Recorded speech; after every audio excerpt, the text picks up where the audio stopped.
Natural कहानी में स्वागत है दोस्तों। पहली बार चैनल पे आए हैं तो सब्सक्राइब का ऑल बटन ज़रूर प्रेस कर लीजिएगा। शकुंतला देवी जी की जब नई नई शादी हुई थी, उनके पति एक सज्जन पुरुष, देखने में भले ही वो साधारण थे, लेकिन अपनी धर्म पत्नी शकुंतला देवी जी को घर की लक्ष्मी मानते थे। उनके पति का नाम सुरेश था। शादी के एक दो दिन बाद ही सुरेश जी अपनी धर्म पत्नी से कहते हैं, देखो, तुम मेरे घर की लक्ष्मी हो। अपने आप को कभी भी अकेला महसूस नहीं करना। मेरे माता पिता तो इस दुनिया में नहीं हैं, इसलिए तुम्हें अगर किसी भी चीज़ की कोई भी ज़रूरत हो, महसूस हो, तो हमें बेझिझक बताना। अगर तुम्हारी कोई ख्वाहिश है तो हमें बेझिझक बताओ। इतना कहते हुए थोड़ा इमोशनल हो जाते हैं महेश जी। देखो शकुंतला, मैं पूरी कोशिश करूँगा तुम्हारी हर ख्वाहिश पूरी करने की। तभी शकुंतला जी शर्मा जाती हैं और दबे हुए स्वर में कहती हैं, वैसे तो मेरा ज़्यादा कोई शौक़ नहीं है जी, लेकिन मैं आगे पढ़ाई करना चाहती हूँ। मेरा सपना है कि पढ़ लिख कर टीचर बनूँ। यह सुनकर सुरेश जी गदगद हो जाते हैं। खुशी के मारे वो मुस्कुराने लगते हैं, क्योंकि सुरेश जी ज़्यादा पढ़े लिखे नहीं थे। किसान परिवार के रहने वाले उन्हें किसी भी काम में ज़्यादा मन नहीं लगता। वैसे उनकी बीवी शकुंतला देवी जी, उन्हें पढ़ाई का बहुत शौक़ था। यह जानकर सुरेश जी का मन प्रसन्न हो जाता है। वो सोचते हैं, चलो, मैं तो पढ़ा लिखा नहीं हूँ, लेकिन अगर मेरी बीवी पढ़ाई करना चाहती है तो बहुत अच्छी बात है। सुरेश जी अपनी पत्नी का हाथ अपने हाथ में लेते हुए विश्वास के साथ कहते हैं, शकुंतला, हमें जानकर बहुत खुशी हुई कि तुम शिक्षक बनना चाहती हो। इसमें इतनी घबराने वाली क्या बात है? विश्वास करो मेरा, मैं पूरी कोशिश करूँगा तुम्हारी आगे की पढ़ाई पूरी हो जाए और तुम टीचर बन सको। लेकिन शकुंतला, मैं तुमसे शादी के पहले सब कुछ बता चुका हूँ। मैं ज़्यादा पढ़ा लिखा नहीं हूँ। हमें किसी भी किताब की कोई जानकारी नहीं है। लेकिन शकुंतला, तुम्हारे कदमों से कदम मिलाकर मैं चलूँगा। अपने कर्तव्य से कभी भी पीछे नहीं हटूँगा। ऐसा करो, तुम जल्दी से तैयार हो जाओ और हमारे साथ बाज़ार चलो। तुम्हें जो भी किताबें चाहिए वो तुम ले लेना। शकुंतला जी खुशी के मारे ये सब सुनकर पागल हो जाती है और फटाफट से तैयार होने लगती है। अपने पति के हाथों में हाथ डालकर अपने सपनों को साकार करने घर से निकल जाती है और पढ़ने के लिए किताबें ले आती है। अगले ही दिन सुबह सुबह जब सुरेश जी सोकर जगे तो वो देखते हैं शकुंतला बेड पर नहीं है।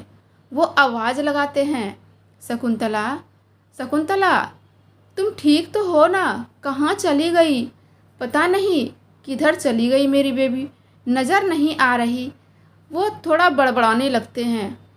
तभी सामने से पायल की छन छन, चूड़ी की खनखनाहट और अगरबत्ती की महक से घर गूंज उठा। अरे शकुंतला, तुम इतनी सवेरे सवेरे नहा धोकर पूजा पाठ कर रही हो और मैं नालायक अभी तक सो रहा हूँ? ऐसा क्यों कह रहे हैं जी? आप अपने आप को कभी भी नालायक मत कहना। मेरे लिए आप दुनिया के सबसे अच्छे पति हो। फटाफट चलिए, आप मुंह हाथ धो लीजिए। स्नान करके भगवान के आगे हाथ जोड़कर दिन की शुरुआत करते हैं। आपकी पसंद की सब्ज़ी बनाई है हमने। लेकिन शकुंतला, हमें तो अपनी पसंद की सब्ज़ी तुम्हें बताई ही नहीं कि हमें सब्ज़ी में क्या खाना पसंद है, क्या नहीं पसंद है। तुझे कैसे पता? ज़रूरी नहीं जी कि आप हमें हर चीज़ बताओ तो ही हमें पता चलेगा। पत्नी का कर्तव्य होता है अपने पति के पसंद नापसंद को ध्यान में रखकर घर का काम करना। अब शादी के 1 महीने होने चले हैं। तो हमें इतना तो पता चल ही गया है कि आपको सब्जी में भरवा बैगन बहुत ही ज़्यादा पसंद है। तभी शकुंतला मुस्कुराकर पीछे पलट जाती है। सुरेश जी भी मुस्कुराने लगते हैं। कुछ देर में शकुंतला जी खुद के लिए और अपने पति के लिए खाना परोसती है। दोनों बातें करते करते पेट भर के खाना खाते हैं। आखिर किसे अच्छा नहीं लगता? पति पत्नी एक साथ मिलकर बातें कर खाना सभी को अच्छा लगता है। शकुंतला जी आज तो खाना खाकर प्रसन्न हो गया मन। न जाने बरसों बाद इतनी स्वादिष्ट भोजन खाने को मिली है हमें, पता भी नहीं। अच्छा तो शकुंतला, मैं खेत चलता हूँ। इधर शकुंतला पढ़ाई करने बैठ जाती हैं और महेश जी अपने खेत पर काम करने चले जाते हैं। देखते देखते यह समय तो निकल गया। टीचर का एग्ज़ाम भी हो गया और शकुंतला बहुत ही अच्छे नंबर से पास भी हो गई। गांव के आसपास के ही स्कूल में उनका पोस्टिंग हो गया। इधर कुछ ही दिनों बाद शकुंतला माँ बनने वाली थी। एक साथ घर में दो दो खुशियाँ, लेकिन यह खुशियाँ पता नहीं कुछ ही पल के लिए था। जहाँ सुरेश जी अपने खेत में साग सब्जी लगाया करते थे, वहाँ एक दिन सुरेश जी अपने खेत में लगे हुए सब्जी के पटवन के लिए जैसे ही पानी के मोटर का स्विच दबाते हैं, उन्हें करंट का तेज झटका लगता है और वो वहीं ज़मीन पर गिर जाते हैं। आसपास लोगों का शोर शराबा शुरू हो जाता है। लोगों की भीड़ इकट्ठी हो जाती है। शकुंतला जी स्कूल से छुट्टी के वक्त घर आ रही थी कि रास्ते में अपने खेत के पास एक साथ बहुत सारे लोगों को देखकर वो घबरा जाती हैं और वहीं पर रुक जाती हैं। सामने जाकर देखती हैं तो उनके पैरों तले ज़मीन खिसक जाती है। दोस्तों, एक तरफ उनकी झोली में इतनी बड़ी खुशी, वो माँ बनने वाली थी, तो दूसरी तरफ उनके बच्चे के पिता का साया उसके सर से उठ चुका था। अपने कलेजे पर पत्थर रखकर शकुंतला जी जी रही थी, भगवान के आगे रो रही थी। हे भगवान, हमसे क्या गलती हो गई? हमने किसका क्या बिगाड़ा था? मेरे सपनों को पूरा करने के लिए मेरे पति कदम से कदम मिलाकर चलते रहे। आज उनका बच्चा इस दुनिया में आने वाला है तो बच्चे के ऊपर से पिता का साया ही हट गया। ये कैसा न्याय है भगवान, ये कैसा न्याय है? तब से शकुंतला जी तो रही थी, लेकिन मर मर कर जी रही थी। धीरे धीरे समय बीतता गया। आंगन में एक नन्हा मुन्ना बालक का जन्म हुआ। वो आज 25 वर्ष का हो गया है। शकुंतला जी अपने बेटे राहुल को कहती है, बेटा, मेरी नौकरी भी पूरी हो गई और तेरी पढ़ाई भी। मेरी अब उम्र हो चुकी है बेटा। पता नहीं भगवान के घर से कब बुलावा आ जाए मेरा। मैं चाहती हूँ मेरे जीते जी मैं अपने पोते पोती का मुंह देखना चाहती हूँ। इसलिए तुम अब शादी कर लो बेटा। सुनो बेटा, अगर तुम्हारे नज़र में कोई लड़की हो तो बताना हमें।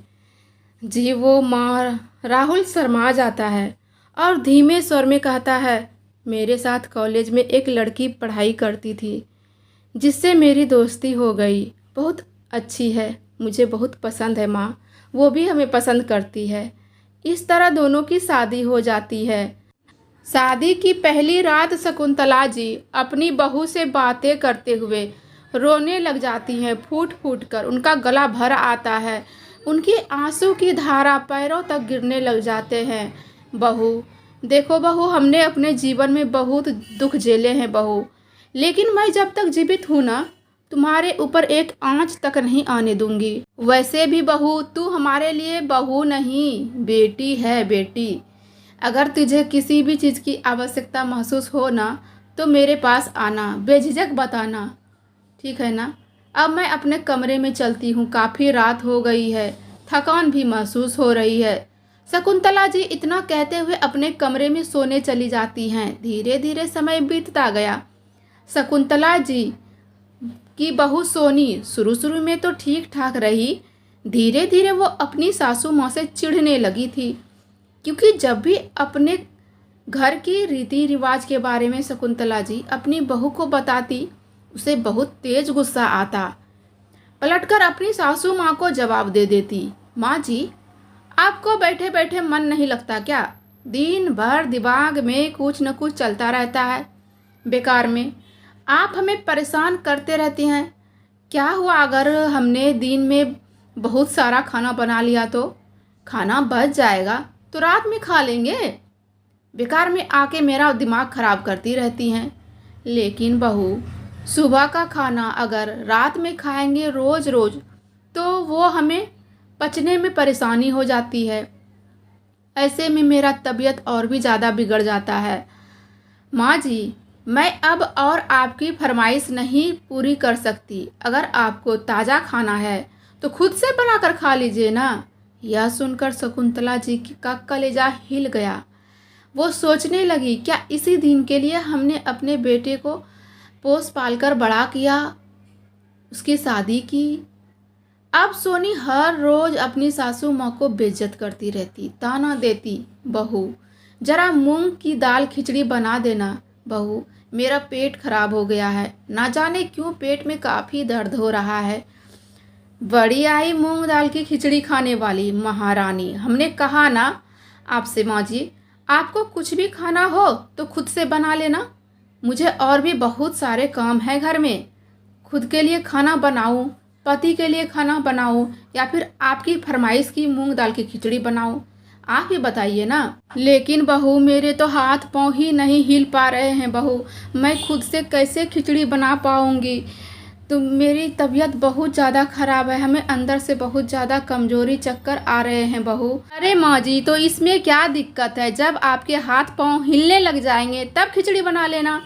मुंह चमकाकर सोनी बहू चली जाती है। शकुंतला जी रोने लग जाती है कि आज मेरे पति जीवित होते तो क्या मुझे इस हालत में छोड़ देते। भूखे पेट चुपचाप शकुंतला जी अपने रूम में सो जाती है। उनका बेटा पवन, वो अपनी माँ से बहुत प्यार करता था। जब सुबह माँ के कमरे में ऑफिस निकलते समय गया अपने माँ से मिलने, तो पता चला माँ की हालत बहुत गंभीर है। बेटा होने पर माँ को अस्पताल लेकर गया, उसका इलाज हुआ। डॉक्टर साहब बोले, देखिए अब इनकी उम्र हो चुकी है, इनके खाने पीने का खास ध्यान रखना होगा। साथ ही साथ इसे इनके साथ बातें कीजिए, इनके साथ समय बिताइए, तभी ये ज़्यादा स्वस्थ रह पाएंगी, ठीक हो जाएंगी।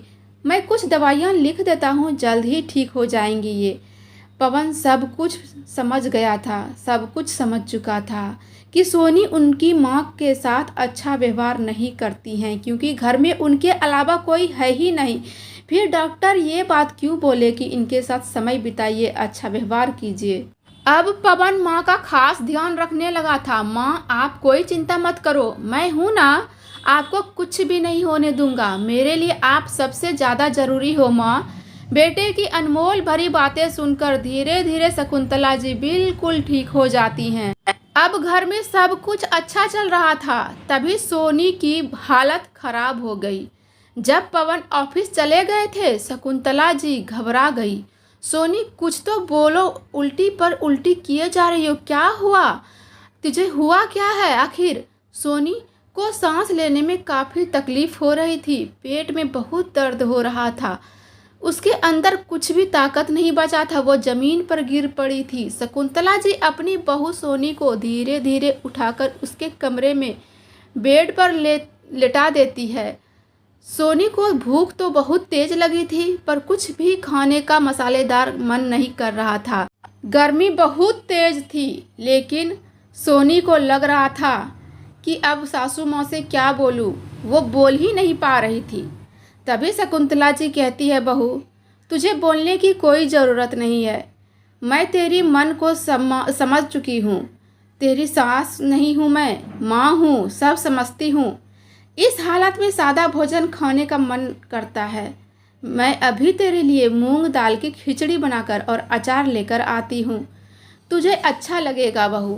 शकुंतला जी अपनी बहू के लिए फटाफट खिचड़ी और अचार बना लाती है और बड़े ही प्यार से बिठाकर उसे खिलाती है। खिचड़ी खाकर सोनी की आंखों से आंसू टपक पड़ते हैं और कहती है, माँ जी हमें माफ़ कर दीजिए, मैं बहुत पापिन हूँ, मैं आपको समझ नहीं पाई, कितना परेशान किया हमने आपको। बस बहू बस, इस हालात में ऐसी बातें करना सेहत के लिए, मेरे पोता पोती के लिए अच्छा नहीं है। तू माँ बनने वाली है ना, मैं तुम्हारा खूब ध्यान रखूँगी। इतने में पवन ऑफिस से आ जाते हैं। अरे ये सोनी को क्या हो गया माँ? अरे कुछ नहीं बेटा। शकुंतला जी मुस्कुराने लगती हैं। सोनी के आंखों से आंसू बहने लगते हैं। पवन कुछ भी नहीं समझ पाया। अरे बेटा घबराने की कोई बात नहीं है, तू बाप बनने वाला है। अब इस घर में सब कुछ ठीक हो जाएगा, घर में बच्चे आने वाले हैं, मेरा पोता पोती। इतना कहकर शकुंतला जी खुश हो जाती हैं। तो दोस्तों, रिश्ते का मोल हर इंसान को रखना चाहिए।